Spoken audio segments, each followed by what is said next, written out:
Assalamualaikum warahmatullahi wabarakatuh. Saya Deli Oktaviani, NPM 21130250002. Di sini saya akan menjelaskan mengenai codingan dari program saya, yaitu program data uang kas. Baiklah, sekarang kita ada di sintak login, di mana di kelasnya terdapat connection PHP, dan ini terdapat title, judulnya login, itu nanti untuk yang di atasnya. Kemudian di sini ada margin 0, padding 0 itu untuk stylenya, dapat menggunakan internal CSS. Kemudian div class sama dengan container ini.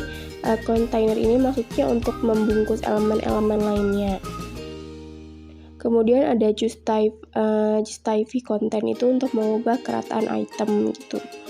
Nah, kemudian div class text center itu untuk mengatur posisinya teksnya ada di mana, di tengah. Center itu untuk di tengah. Kemudian itu juga ada div class label untuk username dan juga password. Nah, di sini aku cantumin copyright itu sebagai identitas saja. Lanjut ke bagian indeks PHP. Seperti biasa di bagian atas itu ada connection PHP dari siswa, user, jabatan, pengeluaran uang kas gitu. Kemudian untuk title-nya di indeks ini itu dashboard. Nah, kemudian kalau dilihat lagi itu di bagian bawah ada PHP include sama dengan include garis miring navbar dan sidebar. Nah, jadi navbar dan sidebar ini kalau navbar itu navigasi di bagian atas halaman gitu. Sementara kalau sidebar itu ya navigasi di bagian samping. Kemudian di sini ada row span. Row span itu untuk menggabungkan kolom juga, dan juga ada call span juga di situ. Dan ini sintak untuk isi di dalam datanya, yaitu ada data user, siswa, uang kas, pengeluaran, dan lain-lain.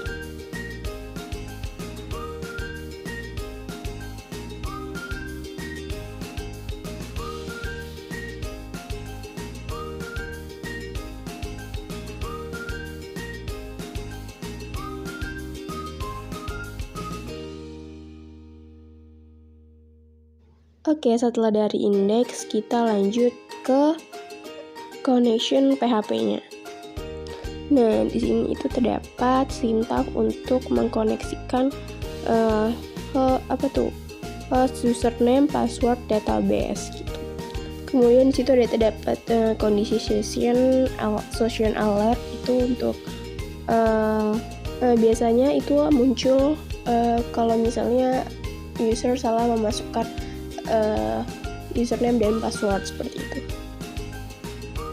Kemudian kalau misalnya dilihat dari sintak awal dimulai dari login itu mungkin ada banyak banget atribut ID. Nah, atribut ID itu digunakan untuk menentukan ID unik untuk elemen HTML seperti itu.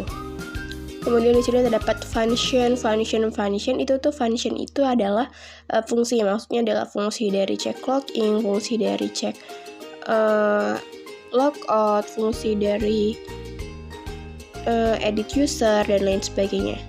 Dan juga ada data-data yang mengikutinya. Misalnya seperti ini, di function edit user itu terdapat data ID user, kemudian nama lengkapnya, username-nya, ID jabatannya tuh. Kemudian sementara di edit jabatan itu ada ID jabatan, nama jabatan gitu, dan lain-lainnya.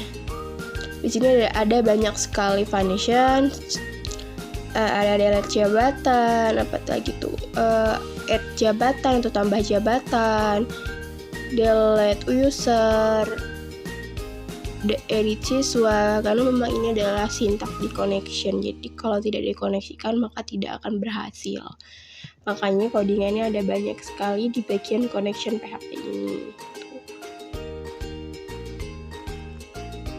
Selain itu juga di sini terdapat query, yaitu misalnya nih MySQL query. Jadi query itu adalah sesuatu yang bisa ditambah atau diubah. Oke, sekarang kita lanjut ke bagian hapus siswa PHP-nya. Nah, di dalam sintak hapus siswa ini terdapat sintak if iset ID siswa. Maksudnya itu ialah iset ini memeriksa apakah suatu variabel itu disetel, yang berarti harus dideklarasikan dan bukan nul. Jadi fungsi dari atribut ini mengembalikan nilai true jika variabelnya ada dan bukan nul. Jika tidak ada, maka akan mengembalikan nilai false. Oke, itu tadi. Selanjutnya kita ke logout-nya. Oke, jadi ini sintak untuk di bagian logout-nya, hanya sedikit. Kita lanjut saja ke tampilannya. Jadi ini di bagian username kita isikan admin. Kemudian di bagian password kita isikan 1 sampai 6. Baru login. Nah, ini adalah tampilan dashboardnya, di mana terdapat bagian untuk jabatan, user, siswa, uang kas, dan pengeluaran. Nah, ini kita ada di bagian jabatan. Ini dimasukkan 3 aja, administrator, bendahara, dan guru. Nah, bagian bendahara dan guru ini masih bisa diubah, sementara admin itu udah tidak bisa. Kemudian kita ke bagian user. Di sini user itu ada admin dan 2 orang lainnya sebagai bendahara dan guru. Siswa, di sini aku masukin 6 siswa secara acak random aja yang dapat diubah dan dihapus. Kemudian ke uang kas. Nah, itu ada uang kas masuk, jadi totalnya ada berapa, kemudian ada pengeluarannya. Jadi tadi apabila ada bagian sidebar sama navbar itu, sidebar itu yang di bagian admin, sisa uang di bagian sebelah kiri ini. Nah, ini adalah bagian siswa. Data siswanya ini dapat diedit dan dihapus. Kemudian ini ada riwayat uang kas. Jadi dapat terlihat siapa saja yang telah membayar uang kas. Kemudian di pengeluarannya dapat terlihat juga apa saja yang dibeli. Riwayat uang kasnya ini. Jadi yang mengubah datanya adalah admin, guru, dan bendahara. Kemudian pada laporan keuangan, laporan pemasukan dan pengeluaran itu terdapat seperti tadi. Kemudian di bagian pengeluarannya, jadi ada datanya apa saja yang harus yang dibeli. Misalnya ini ada beli sapu 2 piece, beli pel lantai, dan lain sebagainya. Kemudian lanjut ke bagian uang kas nih. Kita klik ketiga. Nah, ini kelihatan nih siapa saja yang sudah bayar dan membayar. Kebetulan ini aku buat udah bayar semua. Tuh. Kemudian kita close, kita lanjut ke bulan Juni. Nah, ini kebetulan belum pada bayar semua. Dan di bagian siswa seperti tadi, bagian user ini tadi ada 3 ya. Dashboard. Nah, ini bagian dashboard awal. Jadi sisa uangnya itu ada tertera di bagian sidebarnya, yaitu 6.000. Dan ini aku login sebagai admin. Oke, mungkin cukup sekian dapat aku sampaikan. Kurang lebihnya aku mohon maaf. Terima kasih. Wassalamualaikum warahmatullahi wabarakatuh.